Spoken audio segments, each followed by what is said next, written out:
छगन भुजबळ बोलतायत, थेट जाऊया.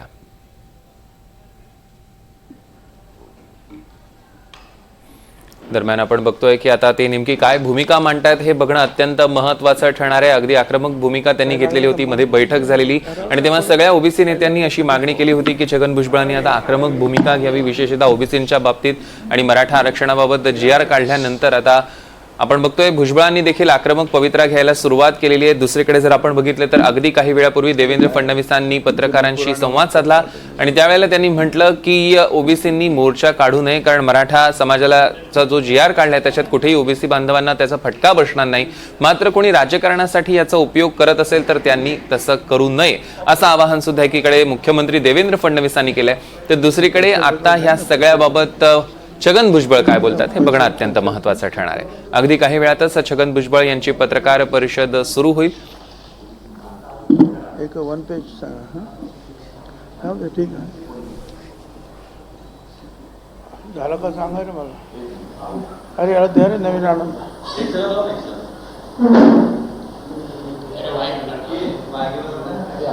अरे टीव्ही 9च्या ऑफिसला फोन करणार आहेत मुंबईला. दरम्यान आपण बघतोय की छगन भुजबळ यांची आता पत्रकार परिषद अगदी काही वेळामध्ये सुरू होणार आहे. छगन भुजबळ आता नेमकी काय भूमिका मांडतात, एखाद्या आंदोलनाबद्दल ते बोलतात का, ओबीसी समाजाचा जो मोर्चा होणार आहे त्याबद्दल नेमकी भुजबळांची काय भूमिका आहे हे बघणं अत्यंत महत्त्वाचं ठरणार आहे.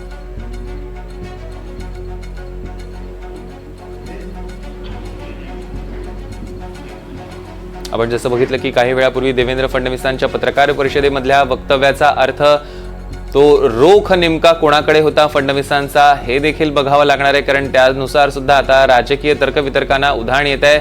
ओबीसीचा मोर्चा काढताना कुठल्याही पद्धतीचं राजकारण करू नये अशा पद्धतीचं वक्तव्य देवेंद्र फडणवीसांनी केलेलं. आणि त्यानंतर आता छगन भुजबळ नेमकी काय भूमिका मांडतात हे बघणं तितकंच महत्त्वाचं ठरेल.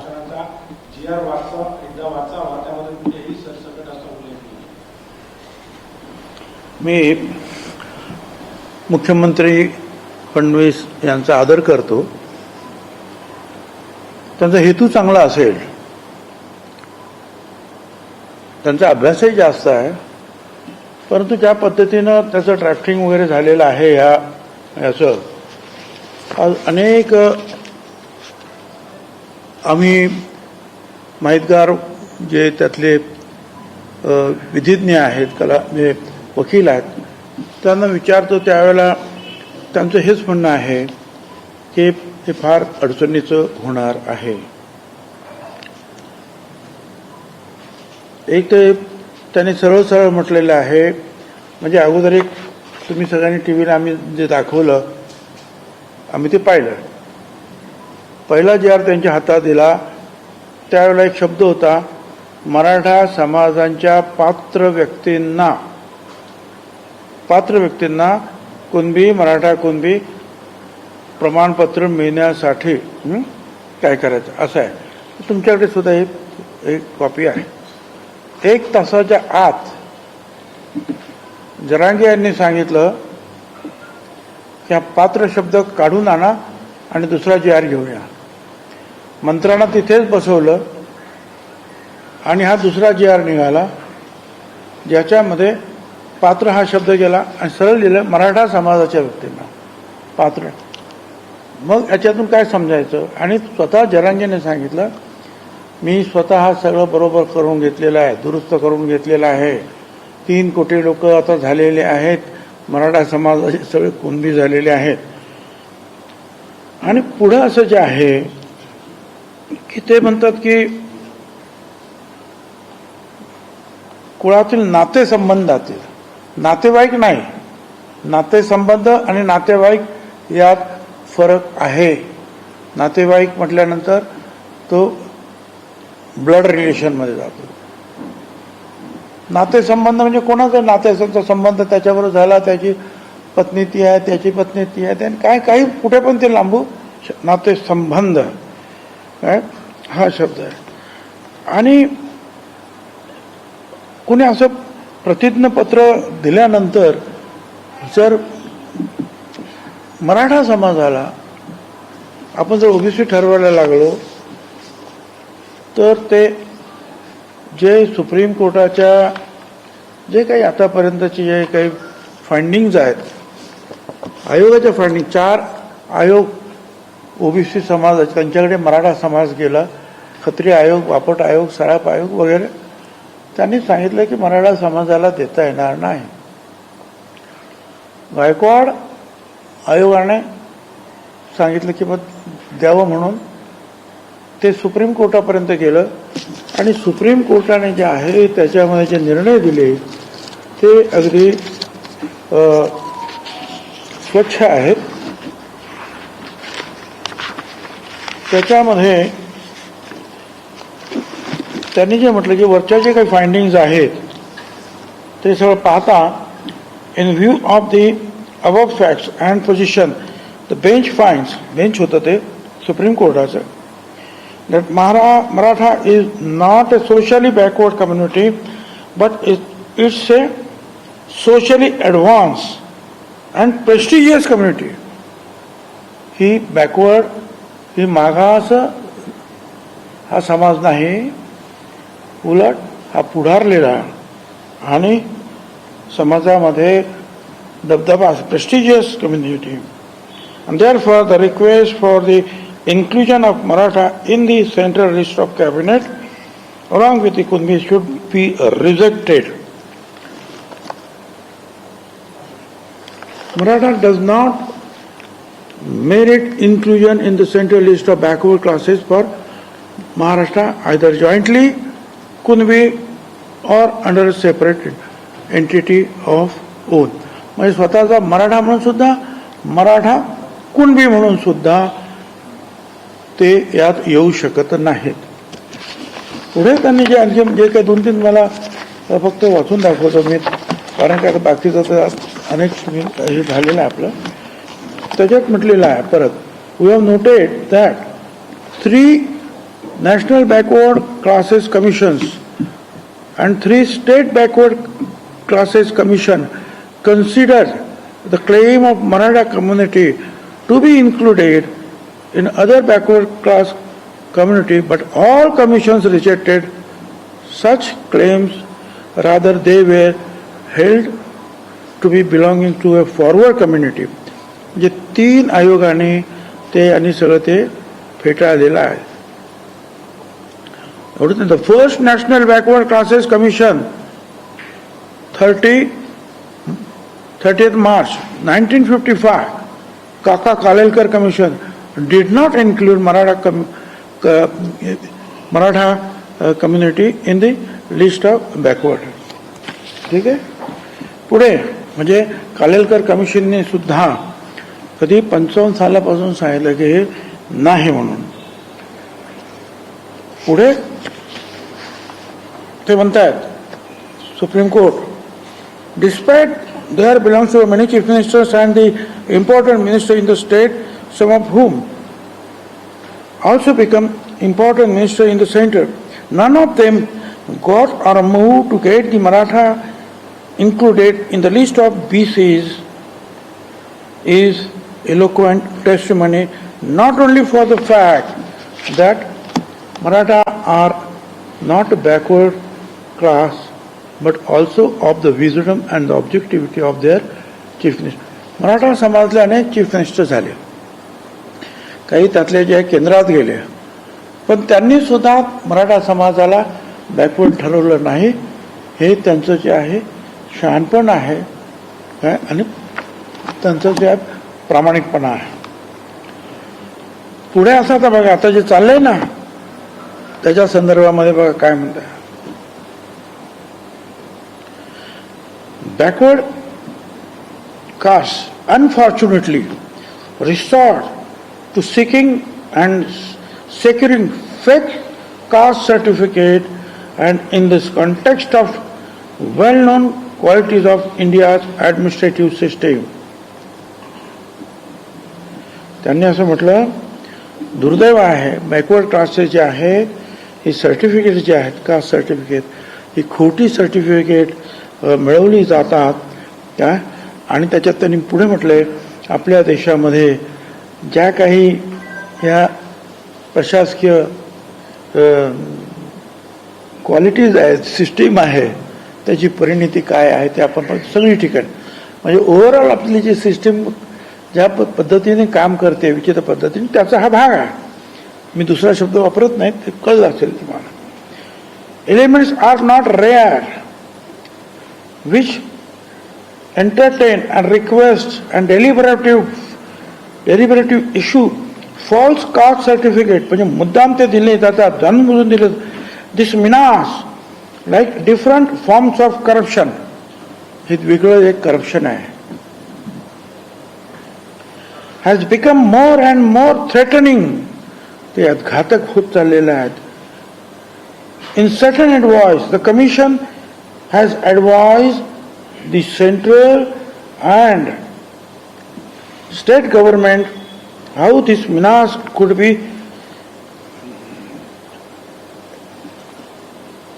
avoided, but false caste certificate and false caste identities based on them cannot change the reality of caste. एक खोटी सर्टिफिकेट जात बदलू शकत नाही. याच्यात थोडक्यात सांग. In view of the above facts and position, the bench finds Maratha is not the socially backward community. Socially, सामाजिकरित्या मराठा कम्युनिटी ही मागास नाही, but is a socially advanced and prestigious community, and therefore the request for the inclusion of Maratha in the central list of मग त्यांनी ते सांगितलं की परत ते काही शक्य नाही, करणार नाही. आता पुढे एक आणखी वाक्य ठेवलं. Political dominance cannot be ground to determine social and educational backwardness of the community. राजकीय दबावापोटी जे आहे हे काही तुमचं सोशली मागासवर्गीय आहे हे ते ठरवू शकत नाही. Political dominance cannot be ground, तो त्याचा रस्ता नाही किंवा तो त्याचा बेस नाही आहे. त्याला तुम्ही पॉलिटिकली तुम्ही श्रेष्ठ आहात आणि म्हणून हा होऊ शकत नाही. Determine social and educational backwardness of the community, म्हणजे तुम्ही राजकीय दृष्ट्या प्रबळ आहात म्हणून तुमचा मागासवर्गीयामध्ये समावेश करण्याचा प्रयत्न होता कामा नये, करू नये. म्हणजे पानापानावर त्यांनी जे आहे त्याच्यावर लिहिलेलं आहे की मराठा कम्युनिटीला, आणि याच्यामध्ये चक्क म्हटलेलं मराठा कम्युनिटीला कसं करा. मराठा कम्युनिटीला कर असं आहे. शिंदे कमिटी आली 24 मध्ये, 23 काहीतरी मार्च का काहीतरी आहे 24, त्यावेळेला आमच्या पुढे आले. ही शिंदे कमिटी एवढे लोक आहेत असं करतील का आणि शोधून काढतील कुणबी नोंदी कुठे आहेत. मग त्यांनी जे आहेत काही लाख डॉक्युमेंट शोधले, नोंदी शोधल्या आणि काही लाख म्हणजे 2 लाखापेक्षा जास्त कुणबी सर्टिफिकेट दिले म्हणजे ओबीसी झाले. आणि हे काम त्यांना 2 ते 3 वेळा एक्सटेन्शन देण्यात आलं शिंदे कमिटीला, आपल्याला माहिती आहे. आणि ते काम संपलं आणि तो अहवाल त्यांनी मंत्रिमंडळात सादर केला. तो अहवाल मंत्रिमंडळाने स्वीकृत केला. म्हणजे आता शिंदे कमिटीचं काम तसं संपलं. आणि 2 वर्ष एवढी सगळी मंडळी जी आहेत ते त्या हैदराबाद, तेलंगण तिकडे सगळीकडे जाऊन शोधत होते काय काय आहे ते. मग आता हैदराबादचं काय आहे, आता एवढं सगळं केल्यानंतर हैदराबाद येतच कुठून. आता कशासाठी आलंय तर त्यांनी सांगितल्याप्रमाणे कुणबी नोंदी शोधायचं काम. आता ज्यांना मिळाल्या नाहीत कुणबी नोंदी त्यांच्यासाठी, जे मराठा आहेत त्यांच्यासाठी हा नवीन रास्ता शोधलेला आहे असं आमचं म्हणणं आहे. या संदर्भात तुमची उपसमितीची जी बैठक झाली त्याच्यापैकी तुम्ही या संदर्भात नाराजी व्यक्त केली होती. आपल्याकडे सूचना आता नेमक्या सरकारला काय करण्यात येत आहे किंवा काय नेमकं सांगण्यात येत आहे काय सरकारला आपल्याकडे या संदर्भात? नाही, आम्ही जे आहे मी तर स्वतः आमच्या आपल्या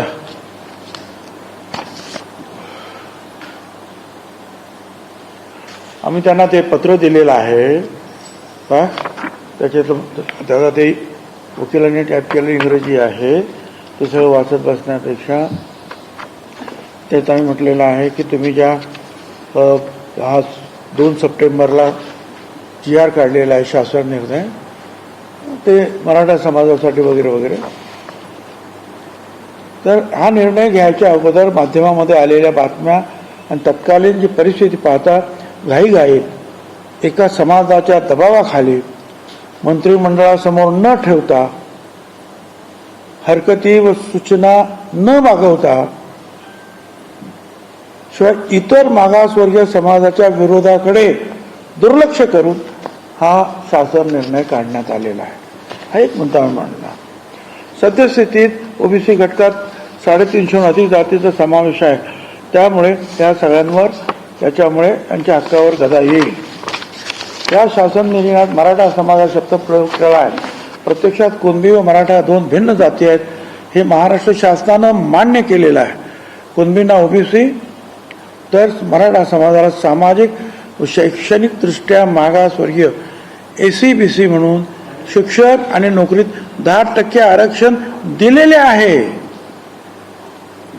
म्हणजे सरकारनं कबूल केलेलं आहे की ओबीसीत नाही, कारण सामाजिक दृष्ट्या मागास नाही. मग त्यांच्यासाठी SC-BCचं 10% आरक्षण दिलेलं आहे. त्यामुळे मराठा समाज या शब्दाचा वापर करून त्यांना पुन्हा ओबीसीमध्ये घेणं हे बेकायदेशीर आहे. त्यांना 2 प्रकारच्या आरक्षणाचा लाभ मिळू शकतो. हा पण आहे, तो पण आहे. दुसरे म्हणजे सर्वोच्च न्यायालय, उच्च न्यायालयाचे निर्णय, त्यानुसार तयार केलेले कायदे नियमावली यात जातीचा दाखला देण्याची प्रक्रिया स्पष्ट केलेली आहे की कशाप्रमाणे द्यायचं आहे.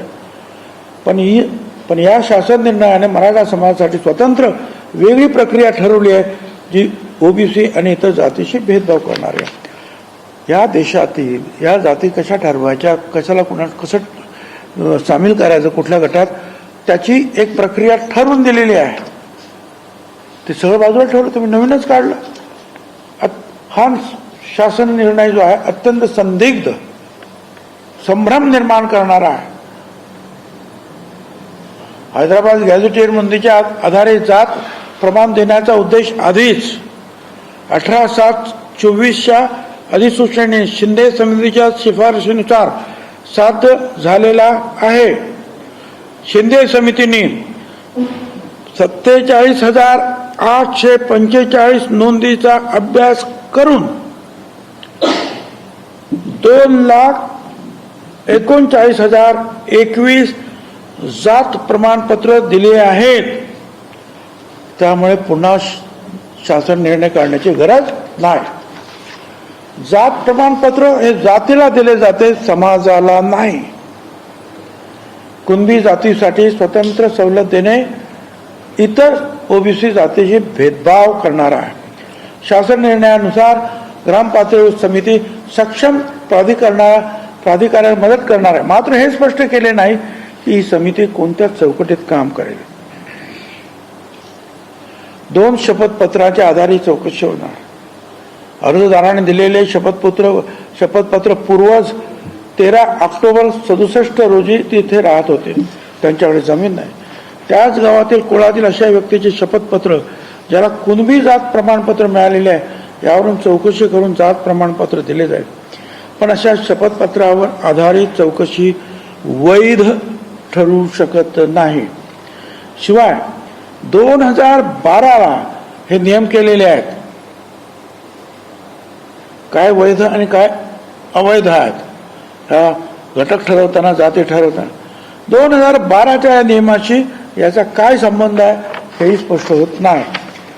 या निर्णयामध्ये रिलेशन म्हणजे जाती, नाते, संबंध हा शब्द वापरला आहे, नाते संबंध. मात्र सरकारच्या 2000 सालच्या अधिनियमामध्ये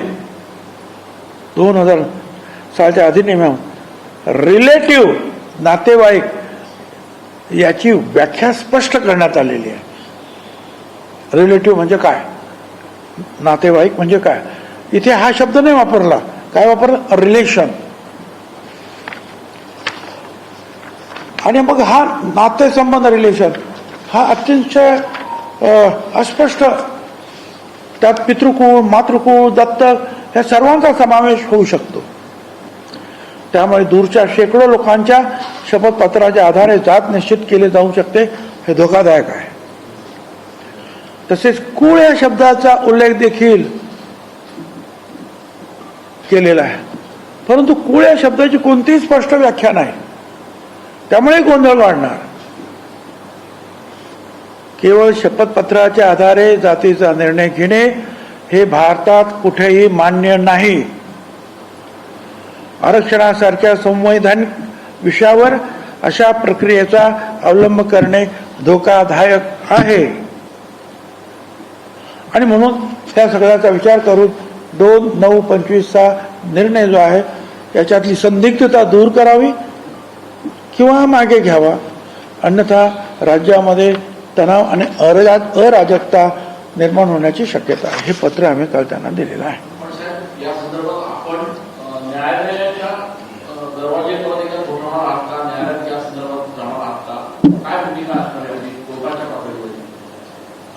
हे जे आम्ही मांडलं ना, हे न्यायालयाने आम्हाला सांगता येईल आम्हाला की आम्ही सुद्धा सरकारकडे गेलेलो आहे बाबा, सरकारला सुद्धा आम्ही दिलेलं आहे.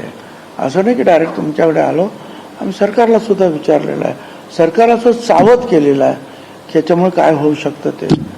आणि मग हे जे आहे बाकीचे सगळं, आणि मग अनेक गोष्टी आहेत त्याच्यामध्ये, ही एक गोष्ट नाही आहे, अनेक गोष्ट आम्ही त्याच्यामध्ये मांडू शकणार आहोत. अशा अनेक आहेत आणि अनेक निर्णय शासनाचे निर्णय आहेत, अनेक हायकोर्टाचे निर्णय आणि सुप्रीम कोर्टाचे निर्णय आहेत. हैदराबाद गॅजेटमुळे जे आता लागू केलेलं आहे त्या संपूर्ण गॅजेटमुळे ओबीसी आरक्षणाला धक्का लागलेला आहे असं आपलं थेट आरोप आहे. आताचा जो शासन निर्णय काढलेला आहे, पूर्वीचा एक काढलेला होता की शिंदे समितीने ज्या तिकडे जाऊन त्या नोंदी तपासाव्या, तो मान्य केला मंत्रिमंडळामध्ये आणि त्याप्रमाणे त्यांचं काम झालंय. मी तुम्हाला सांगितलं किती मिळाले ते त्यांना, 2 लाखापेक्षा जास्त कुणबी त्यांनी दिले. म्हणजे काम संपलं. त्यांना वारंवार काम संपेपर्यंत आपण मुदतवाढ दिली आणि लाखो कागदपत्र त्यांनी गोळा केलेली आहेत, लाखो. पण हा दुसरा जो आहे त्याच्यावर कडी करणारा असं हा निर्णय आहे. म्हणजे ते सगळं बाजूला सोडून हा निर्णय घेतला. मग हे करायचं होतं तर शिंदे समितीचं कामच नव्हतं, मग हे डायरेक्टच केलं ना, सगळ्यांनाच करून टाकायचं आहे.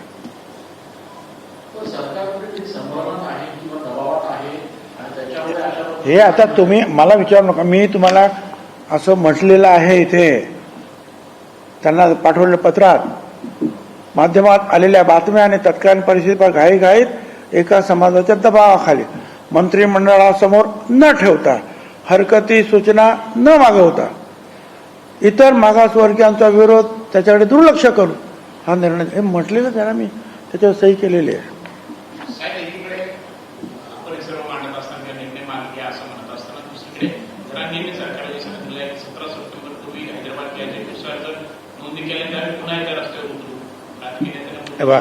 आता लोकशाही आहे, रस्त्यावर कुणी उतरू शकतो आणि बाकीचे काही उतरू शकत नाही असं, कारण का रस्त्यावर काही अशी बंदी तर नाही आहे की ओबीसीने उतरू नये. आता उतरलेच आहे ना ठिकठिकाणी, फक्त ते ग्राम पातळीवर, जिल्हा पातळीवर चालू आहे. ते सुद्धा एकत्रित येऊन मोठा लढा उभा करू शकतात ना. मोठी संख्या, एकूण जर संख्या आता बघितली, जर गाव खूप, तुम्हीच लोक छापतात त्यांचे फोटो, ते बघा ना किती आहेत ते. आणि मग ज्या वेळेला यायचं ठरलं ते सुद्धा येऊ शकतील. सर, काल जरांगे पाटलांनी बोलताना असे म्हटलं की भुजबळांना थेट जेलमध्ये घालते आरक्षणाचा. घ्या ना, माझं काय चुकलं असं आहे ना, या देशामध्ये लोकशाही आहे, या देशामध्ये जरांगेशाही अजून यायची आहे, ती अजिबात येणं शक्य नाही.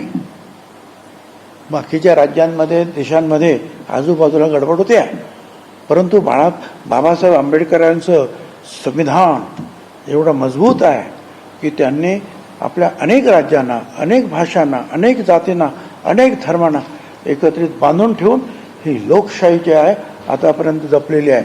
त्यामुळे जरांगीशाही येण्याची सुद्धा मात्र शक्यता नाही. साहेब, आपण असं म्हणाल की याच्यामध्ये संदिग्धता आहे आणि गोंधळ निर्माण करणारा आरजीआर आहे.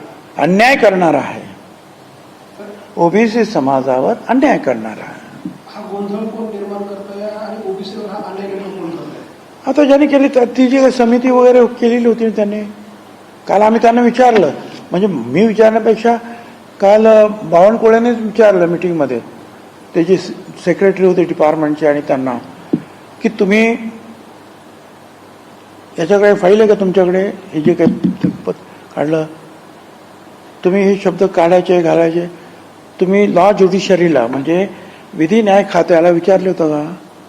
त्यांचं काय आहे का लेखी की चालेल म्हणून?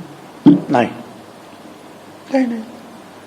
अहो, एखादा असं काढायचं असेल तर 10 वेळेला त्या विधी न्याय खात्याकडे जातं आणि ते तपास आणि मग सांगतं हे कायद्यात बसतंय, हे नाही बसत, हे शब्द असे आहेत, ते शब्द हे गेलेच नाही. एवढं महत्वाचं आहे. कालच्या मिटिंगमध्ये आम्हाला समोर आलं सगळं. बावनकुळेंनी पण असं म्हटलंय की पूर्वी सर्टिफिकेटचे जे पूर्वी आधी गव्हर्नमेंटचे आत्ताचे नियम आहेत तेच लागू असतात, या पद्धतीने दिले जाणार नाही. बरोबर आहे, माननीय मुख्यमंत्री सुद्धा तेच म्हणतात, हे पण तेच म्हणतात. पण जरांगे काय म्हणतो, आणि त्यापेक्षाही हे पत्रक काय म्हणतंय, शेवटी नियमात आणि कायद्यात तुम्ही जे काही निर्णय काढले त्याच्या शब्दाचा किस काढला जातो. म्हणजे हे लेखी आक्षेप दिलेले आहेत त्याला उत्तर सरकारने दिलं आहे. आता दिलेलं परवाच्या दिवशीच दिलेलं आहे, त्यामुळे एवढ्या लवकर कदाचित येणार नाही. त्यांना सुद्धा दसऱ्यानंतर इंग्लिशिंगचा मुंबईमध्ये मोठा दसऱ्यानंतर ओबीसी मुंबईमध्ये धडकणार अशा पद्धतीची तयारी सुरू आहे. काय हे बघा, मराठा समाज एक समाज आहे ना, तरी त्याच्यामध्ये जरांगे एक बोलतो, ते सराटे आणखीन काय बोलतात ते दुसरं, त्यांच्यात पण मतभेद आहेत ना. समाज एक आहे. अरे आमच्यात तर 374 जाती आहे भाऊ, त्या पण मोठ्या मोठ्या जाती आहेत, अनेक संघटना आहेत, प्रत्येक संघटनेचे नेते सुद्धा आहेत. ते सगळीकडे घेत आहेत ना, कोण कुठे कोण कुठे कोण कुठे जे आहेत हे जनजागरण करतायत, उठाव करतायत, तहसीलला जात आहेत, कलेक्टर ऑफिसला जात आहेत, आणि त्यांची सगळ्यांची मागणी आहे. माझ्याकडे सुद्धा त्यांचे फोन येत आहेत. तर म्हटलं जरा थांबा, आता आपण कोर्टात जातो आहोत काय, आमची थोडे दिवस तोपर्यंत जे आहेत आपल्याला दसऱ्यानंतर आहे ना, वेळ आहे ना थोडासा, अजून बघूया ना तोपर्यंत काय काय होतं ते. राठोड समाज मोर्चा करणारे राठोड समाजाचा रस्ता उतरणार. आता असं आहे, त्याच्यामध्ये पण त्यांनी काल मुद्दा निर्माण केला. लक्ष्मण माने माझे आमदार आणि नेते, त्यांनी सुद्धा मुद्दा निर्माण केला की हैदराबाद गॅझेटमध्ये जर तुम्ही बघितलं तर आमचा बंजारा समाज हा एसटी मध्ये आहे, ओबीसीत नाही, एसटीत आहे. मग फक्त कुणबी समाजासाठी तुम्ही गॅझेट मान्य करणार आणि बंजारा समाजासाठी काय नाही करणार? लॉजिकल आहे त्यांचा प्रश्न जो आहे हा योग्य प्रश्न आहे. एकदा एक डॉक्युमेंट तुम्ही एकाच समाजासाठी गृहीत धरलं, मग त्या डॉक्युमेंट असलेल्या दुसऱ्या समाजाचं जे काही म्हटलेलं असेल ते सुद्धा गृहीत धरा. त्यांचं म्हणणं आहे की आम्ही हैदराबादच्या त्या गॅझेटमध्ये आम्ही एसटी मध्ये आहोत, आदिवासीमध्ये आहोत, आता आमचं काय करणार? तुम्ही ते मान्य केलं ना, तिथली कुणबी इथे कुणबी केलात, मग तिथली एसटी इथे एसटी करा. ते आता माझ्या मते एक चूक केली ना तुम्ही का मग अनेक गोष्टी बाहेर पडत जाणार आहे. संदिग्धता सरकारने याच्याची संदिग्धता आहे तर दूर करावी, अन्यथा हा जी आर मागे घ्यावा. आणि आपण दुसरीकडे पत्र पण देत आहेत, आपण काही सरकारला टाइम बोनस देणार आहात की आतापर्यंत? हे पहा, सरकारला याचं महत्व कळतं. राज्यामध्ये 3 ठिकठिकाणी जे आहेत मोर्चे निघत आहेत, तहसीलला कलेक्टरला ते देत आहेत, मीडियामध्ये येत आहे, गांभीर्याची त्यांना जाणीव आहे. पण त्यांना सुद्धा आता अभ्यास करायला लागेल ना की बाबा काय त्यांनी लिहिलं त्या समितीने. त्यावेळेला तो जो काही दबाव घाईने हा शब्द मी वापरला, हा जे काही तयार झालं हे काय केलं आणि आता याच्यातले जे काही प्रश्न निर्माण होतात त्याचं उत्तर काय, शोधून उत्तर देतील. हैदराबाद आणि सातारा गॅझेटियर जे आहे ते लागू करावं अशी जरांगींची मागणी आहे. जर सरकारने अशा पद्धतीचा निर्णय पुन्हा दबाव जाऊन घेतला तर ओबीसीवर कुठल्या परिस्थितीमध्ये अन्याय होईल असं वाटतं? काय गॅझेटियर जर लागू केलं हैदराबाद आणि सातारा तर किती ओबीसींना यामध्ये फटका बसेल, किती लोक कुणबी मराठा त्यात जातील? अहो मला सांगा ना, मराठा समाज हा या राज्यातला सगळ्यात मोठा समाज आहे.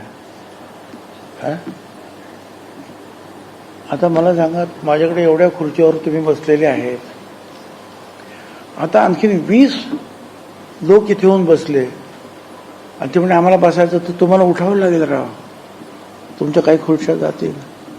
तेच ओबीसीचं आहे. ओबीसीच्या काही जागा जातील, काही नाही, बऱ्याचशा जागा जातील. कारण तो समाज मोठा आहे आणि अनेक ठिकाणी त्याचा उल्लेख रुलिंग कम्युनिटी म्हणून केलेला आहे, शासन करणारी जमात. मला सांगा, ते असे सगळे लोक आले तर अर्ध्यापेक्षा जास्ती तुम्हाला उठावं लागेल ना इथून. त्यांना जागा खाली करावं द्या लागतील तुम्हाला. आमच्याकडे जागा अगोदर फुल आहेत, काही लोक उभे आहेत अजूनही, आणि त्याच्यामुळे तुम्ही इथे घुसणार पण 5-25 लोक. हा विषय आहे. सरकारपुढे मोठा पेच आहे की इकडे ओबीसी इकडे मराठा, हा नक्की सुटणार तरी कसा? हे बघा, सरकार कुठल्याही दबावाखाली, कुठल्याही प्रेशर खाली, कारण आम्ही शपथच ती घेतो की आम्ही जे मंत्रिपदाचं काम करू, कुठली फिअर अँड फेवर, कुठलीही भीती आम्ही बाळगणार नाही. भीती काय आणि फेवर, आणि कोणाला मदत सुद्धा अशी करणार नाही. आता मग असे मोर्चे आले, त्यांना तुम्ही घाबरले आणि मग चुकीचे निर्णय घेतले तर मग याच्यावर हजारो केसेस झालेले आहेत हिंदुस्थानामध्ये, सुप्रीम कोर्टापर्यंत. हे सगळे तुम्ही बाजूला ठेवणार आहात का, मोडून काढणार का? ते नाही मोडून काढू शकत. प्रवीण गायकवाड असं म्हणतात की कोण? प्रवीण गायकवाड, हैदराबाद गॅझेटने मराठा आरक्षणाचा प्रश्न सुटणार नाही तर सरकारी शाळा आणि ज्या खासगी शाळा त्यामध्ये जी फी त्यामध्ये असमानता, शिक्षणामधली जी फी आहे, वास्तव फी जी घेतली आहे ती कुठेतरी जर समान पातळीवर केली तरी देखील मराठा समाजाला त्याचा शिक्षणामध्ये लाभ होऊ शकतो. याचा अर्थ जो आहे त्यांना कदाचित ती माहिती नाही. शिक्षणामध्ये आज ओबीसीला जशी अर्धी फी माफ आहे तशी मराठा समाजाला सुद्धा माफ आहेच. एवढंच नाही, या समाजाला जे आहे आतापर्यंत जे आहे त्यांच्या ते सारथीच्या कार्यालयासाठी 2,548 कोटी रुपये देण्यात आलेले आहेत. कार्यालय त्यांची जी वसतिगृह बांधायचे आहेत त्याला 1,300 कोटी रुपये देण्यात आलेले आहेत, मुलांच्या मुलींची वसतिगृह.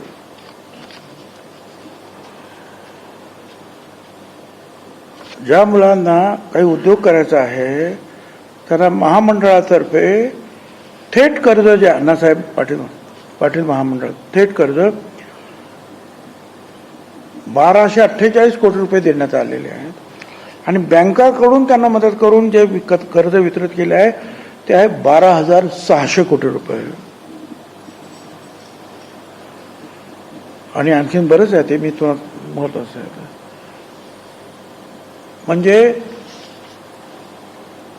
एक तर इतर मागास वर्ग जो हा एक मंडळ आहे, इतर मागासवर्गीय मंडळ, ओबीसी महामंडळ, त्याला 23 वर्षामध्ये 2,500 कोटी रुपये मिळाले.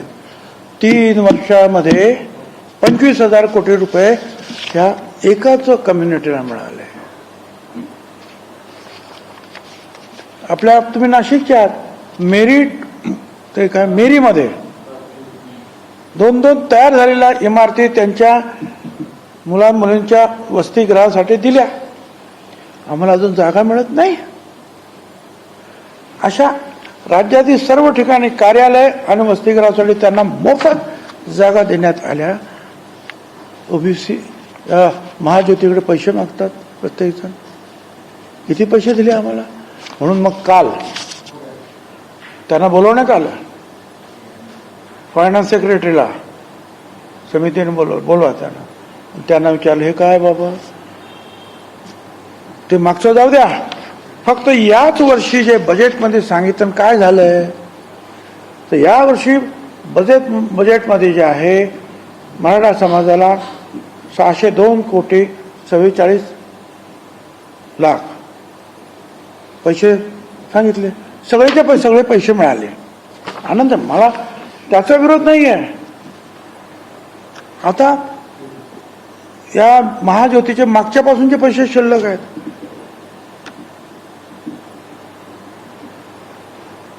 ते किती आहेत?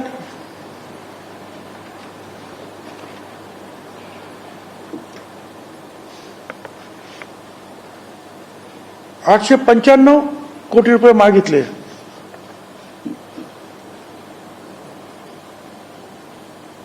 त्यांना कट लावून दिले फक्त ₹267 कोटी. 60% कट लावलेला. इथे 100 पैसे दिले 602 कोटी. इथे हा महामंडळ 374 जातीचं 54% लोक 267. असं दरवर्षी होत आलेलं आहे. आम्ही आता जे काय म्हणतो आहोत, मंत्रिमंडळात अनेक वेळा मी मांडलं आणि मागणी अशी केली की आमचं म्हणणं असं की जे मराठा समाजात देतात सारथीला ते आम्हाला ओबीसीला द्यायचं. आम्ही उलट मागत आहोत. आणि याच्यामध्ये मी तुमच्या पुढे सांगतो असं नाही, मंत्रिमंडळासमोर अनेक वेळा मी हेच मांडले, ते ज्यांना देता ते तुम्ही आम्हाला द्या. आणि मग तिथे 30 ऑक्टोबर 23 हा एक निर्णय झाला शासनाचा. आणि त्याच्यामध्ये असं म्हटलंय की असे हे वेगवेगळे सारथी आहे, पार्टी आहे, सगळे वेगवेगळे जे आहेत समाजाचे जे आहेत त्यांना समन्यायी भूमिका घ्यावी. त्यांना जे दिलं ते यांना द्यायचं, त्यांना द्यायचं, त्यांना द्यायचं. तुम्ही त्याच्यासाठी एक कमिटी नेमली. मुख्य सचिव महाराष्ट्र राज्य, secretary finance, secretary OBC, secretary आदिवासी विकास, सेक्रेटरी उच्च तंत्र शिक्षण, सामाजिक न्याय. आणि त्यांनी बघायचं की जे देताना वाटप करताना जे यांना दिले ते पण यांना पण मिळालं पाहिजे. त्याच्यासाठी आमची म्हणजे हा कायदा सुद्धा तुम्ही रगडून टाकला, मोडून टाकला, तुमचाच निर्णय. आणि आजकाल आम्ही ते दाखवलं, तुम्हाला आता पण दाखवलं खर्चाचं काय झालं ते. हा समन्याय आहे का? 806 कोटी तुम्ही तिकडे देतात, तिथे सांगितल्याप्रमाणे म्हणजे आता 602 कोटी रुपये दिले आणि इथे 267 कोटी रुपये. 60% कट लावला, तिथे 0% कट लावला. कुठला न्याय आहे?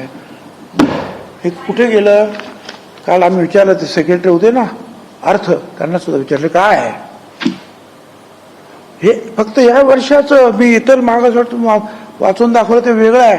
त्यामुळे तुम्ही जे म्हणालात की शिक्षणाच्या बाबतीमध्ये जे ओबीसीला मिळत आहे त्याच्यापेक्षा कैक पटीने जास्त सध्या मराठा समाजाला देण्यात येत आहे. हे मी या सगळ्या कागदपत्राचा पुरावा देऊन तुम्हाला सांगतो आहे. साहेब, लातूरमध्ये एका तरुणाने ओबीसी आरक्षण संपलं अशी सुसाईड नोट घेऊन आत्महत्या केली आहे. काय? लातूरमध्ये एका 35 वर्षीय तरुणाने ओबीसी आरक्षण संपलं, हैदराबाद गॅजेट आल्यामुळे ओबीसी आरक्षण संपलं असं सुसाईड नोट लिहित आत्महत्या केली आहे. नदीमध्ये उडी गेली. मला नक्की काय त्याची माहिती नाही आहे, पण तसं जर काय होत असेल तर हे दुर्दैवी आहे, दुःखदायक आहे. आणि मी आमच्या सगळ्या ओबीसी बांधवांना सांगतो की कृपया जर असं झालं असेल तर आत्महत्या केली असेल कोणी तर कृपया ती कुणी करू नये आत्महत्या. आपण कायद्याच्या मार्गाने लढणार आहोत. आवश्यक वाटल्यास आपण, मी तुम्हाला सांगितलं, शांतपणे शांतीपूर्वक मोर्चे आपण काढतो आहोत. जे जे आपल्याला करता येईल ते आपण सगळं करतो आहोत.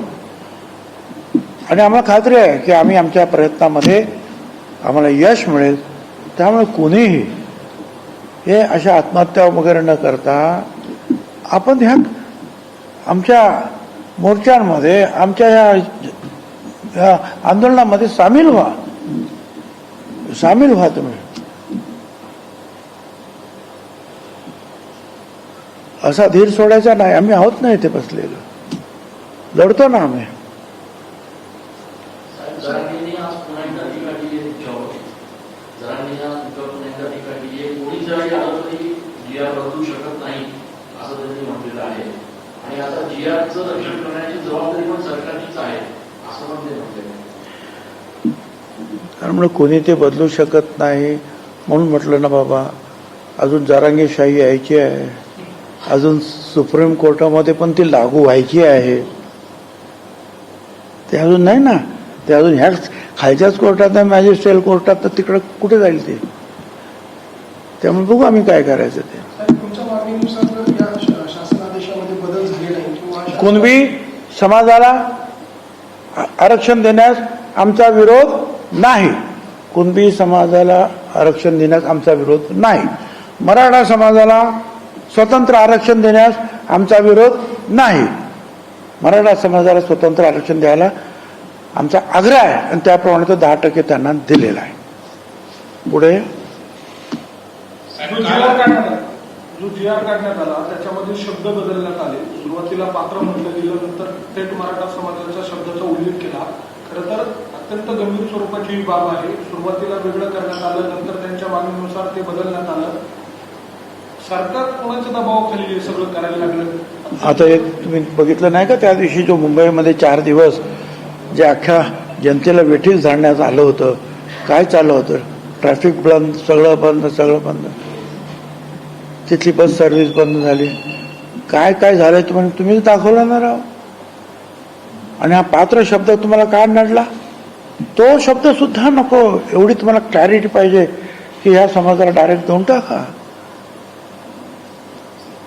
काल मुंबईची बैठक झाली, तर तुम्ही चांगली मॅग्नेट सुरू झाल्याचं बघायला मिळालं. आणि त्यानंतर तुम्ही आणि फडणवीसांनी एकत्रित मुंबई प्रवास हो, मग काय? देखील केला. त्यामुळे की कुठेतरी काय चर्चा झाली की फडणवीसांसोबत? तुम्हाला कल्पना आहे, तुम्ही नाशिकच्या आहात, तुम्हाला निदान बाकीच्याबद्दल मी म्हणणार नाही, पण तुम्हाला माहिती आहे की आपण 12-13 वर्षापूर्वी हे जे काही इलेक्ट्रिक वस्तू निर्माण करणाऱ्या मोठ्या मोठ्या कंपन्या आपल्याकडे आहेत आणि त्यांना परदेशात पाठवायचं असतात तुम्हा, पण तो जर पाठवायचा असेल तर त्यांना सर्टिफिकेट लागतं. ते सर्टिफिकेट मिळतं हे बँगलोर, हैदराबाद, भोपाळ. ते म्हणतात, त्यावेळेला मला त्यांनी सांगितलं त्या एक्झिबिशनच्या वेळेला, प्रदर्शनाच्या वेळेला, की साहेब हे काय आहे, 3 महिने आम्हाला जर मिळत नाही प्रमाणपत्र तर आमचे ऑर्डर कॅन्सल होतात सगळे. आणि मग आपण ताबडतोब 1 महिन्याच्या आत त्यांना 100 एकर जागा शिलापूरजवळ आपण त्यांना मिळवून दिली. समीरभाऊ भुजबळ खासदार होते, ते दिल्लीला त्यांनी जाऊन ह्या संस्थेबरोबर काय CPRIच्या संपर्क साधला. त्या अधिकाऱ्यांना आणलं, जागा दाखवली, पसंत पडली, सगळं एकदम बरोबर आहे काय. आणि त्यांनी आणि विलास पाटील त्यावेळेचे कलेक्टर यांनी माझ्यासमोर MOU केला. आणि त्यावेळेला मी सांगितलं, सुरुवातीला 500 कोटी आणि नंतर आणखीन 500 कोटी रुपये त्याच्यावर आपण इन्व्हेस्ट करणार आहोत. आता तर ती जादा इन्व्हेस्ट ते होणार आहे आणि त्याच्यातून शेकडो नोकऱ्या ज्या आहेत आपल्याला मिळणार आहेत.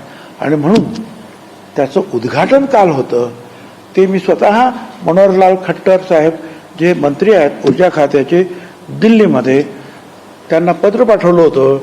त्यांनी मला 2 वेळा त्यांचा फोन आला आणि त्यांनी सांगितलं मी येतो आहे. आता ते येणार आहे म्हटलं, मला मुख्यमंत्र्यांना तर माहिती पाहिजे, कळवायला लागत, तिथं कळवणार, पण मी पण कळवलं. तर म्हटलं आता कसं काय करायचं. आणि ही OBC कमिटीची मीटिंग तुम्ही ठेवलेली आहे, ती काय 11ची मीटिंग आहे, मी जाणार आहे, माझ्याबरोबर चला विमानामध्ये, मी घेऊन जातो तुम्हाला. पण मी त्यांच्याबरोबर काय अबोला धरलेला नाही, मी कुणाशीच अबोला धरलेला नाही. माझं भांडण मुख्यमंत्र्यांशी नाहीच नाही, कुठल्याही मंत्र्यांशी माझं भांडण नाही आहे. माझं भांडण ह्या परिपत्रकामध्ये असलेल्या वाक्य, शब्द, त्याचा अर्थ आणि त्यामुळे निर्माण होणारा गोंधळ आणि अन्याय याच्यासाठी माझं भांडण आहे. लोकसभा निवडणूक होती, त्यानंतर विधानसभा निवडणूक आली, त्यावेळेस मराठा आरक्षणाचा मुद्दा हा पुढे आला होता. आता विधानसभेनंतर काही काळ आमदार स्थानिक स्वराज्य संस्थांच्या निवडणुकांची ताबू लागली, पुन्हा हा मुद्दा पुढे आला. यामध्ये हा योगयोग वाटतो की काही ठरवून घेतलं? आता तुम्ही त्याचा जो अर्थ इन्फरन्स काढता आहात तो शक्य असेल की नेमकं आणि मग अशाच वेळेला मोठमोठे लीडर सुद्धा गप्प बसतात. नरो वाक म्हणजे राव, हे तर हे, ते तर ते, तिकडे पण हात, तिकडे पण हात. का गप्प आहे ते सगळी मंडळी? समजा तुम्हाला पटेल न पटेल, परंतु सरकारमधली मंत्रिमंडळाचे आणि बाकीचे मंडळ बोलतात तरी. महाविकास आघाडीचे नेते कुठे गेले? का नाही बोलत त्याच्यावर? की चुकीचं आहे म्हणून किंवा बरोबर आहे म्हणून? बोला ना, कारण दोन्हीकडे त्यांना मतं पाहिजे आहेत. तुम्ही म्हणा वडेट्टीवार बोलतात, वडेट्टीवार मागच्या वेळेला सुद्धा आले, आनंद आहे. जालन्याला पहिल्या मिटिंगला, त्याच्यानंतर 5-7 रॅलीज झाल्या आमच्या. प्रत्येक वेळेला आम्ही सारखं त्यांना बोलवायचं, आलोच, येतोच, नक्की येतो, नक्की येतो. कुठल्या तरी प्रेशर खाली गेले, नाही आले. का नाही आले? मग असं आहे की याच्या पाठीमागे राजकारण नसेलच असं काही मी म्हणणार नाही, तुम्ही जे म्हणता त्या. पण इतर जे राजकारणातले ज्येष्ठ श्रेष्ठ नेते आहेत, समजदार नेते आहेत, त्यांनी याच्यावर भाष्य करायला पाहिजे की हे ओबीसीवर अन्याय करू नका. साहेब, आपण इतक्या वर्षापासून सरकारमध्ये काम करते, अशा पद्धतीचा जो शासनाचा निघतो हा काही तातडीने निघतो किंवा असं नाही, याच्यामध्ये सत्ताधारी पक्षातले असे कोण नेते असा एकही जी आर आता एवढ्या तातडीने निघालेल्या आणि 1 तासात बदललेला मी आता 91 पासून मंत्रिमंडळामध्ये आहे, ये जा करतो आहे, कधीच निघाला नाही. चला, याच्या मागे कोण आहे असं मंत्री? शेवटी हे सत्ताधारी पक्षातले. अरे याच्या मागे कोण नाही तर तुम्ही ज्या इन्व्हेस्टिगेटिव्ह पत्रकार आहात ना, शोधपत्रकारित आहे की नाही, काय करता तुम्ही सांगा ना. तुम्ही पण जरा मदत करा, याच्या पाठीमागे कोण आहे ते, म्हणजे मला बरं पडेल. मदत करा. तुमच्या या आताच्या पत्रकार परिषदेनंतर जरांगेंनी अशी प्रतिक्रिया दिली की मंडप आयोग लागू केला त्यावेळेला कमी जाती होत्या, आता एवढ्या पण ओबीसीच्या कशा वाढल्या? त्याचं कारण 93च्या पूर्वी, एक लक्षात घ्या, 1993च्या पूर्वी सरकार जे आपापल्या पद्धतीनं जे आहे आरक्षण देत होतं. सरकार 1993ला जेव्हा मंडल आयोग सुप्रीम कोर्टापर्यंत लढाई झाली का, इंदिरा साहनी केस वगैरे, त्यावेळेला सुप्रीम कोर्टाने निर्णय दिला यापुढे सरकार निर्णय देणार नाही, यापुढे एक अभ्यासू कमिटी जे आहे, आयोग निर्माण होईल, त्या आयोगाच्या मार्फत तुम्ही जायचं आणि आयोगाने सांगितलं तरच त्याचा विचार करायचा. त्यानंतर आयोग निर्माण झाला, खत्री आयोग, बापट आयोग, सराफ आयोग वगैरे वगैरे. त्यांनी मगाशी सांगितल्याप्रमाणे नकार दिला, एका आयोगाने होकार दिला आणि त्यातली जी माहिती आहे त्याचाच उपयोग करून. तर जरांगेंच्या आंदोलनानंतर सरकारनं मराठा आरक्षणाचा जो GR काढलेला आहे त्याला भुजबळांचा विरोध आहे. GR मागे घ्या, अन्यथा राज्यामध्ये अराजकता माजेल असा इशाराच भुजबळ यांनी सरकारला दिलेला आहे. 17 सप्टेंबर नंतर राज्यामध्ये अराजकता माजेल असा इशारा देताना भुजबळ यांनी पत्रकार परिषदेतनं हे वक्तव्य केलेलं आहे.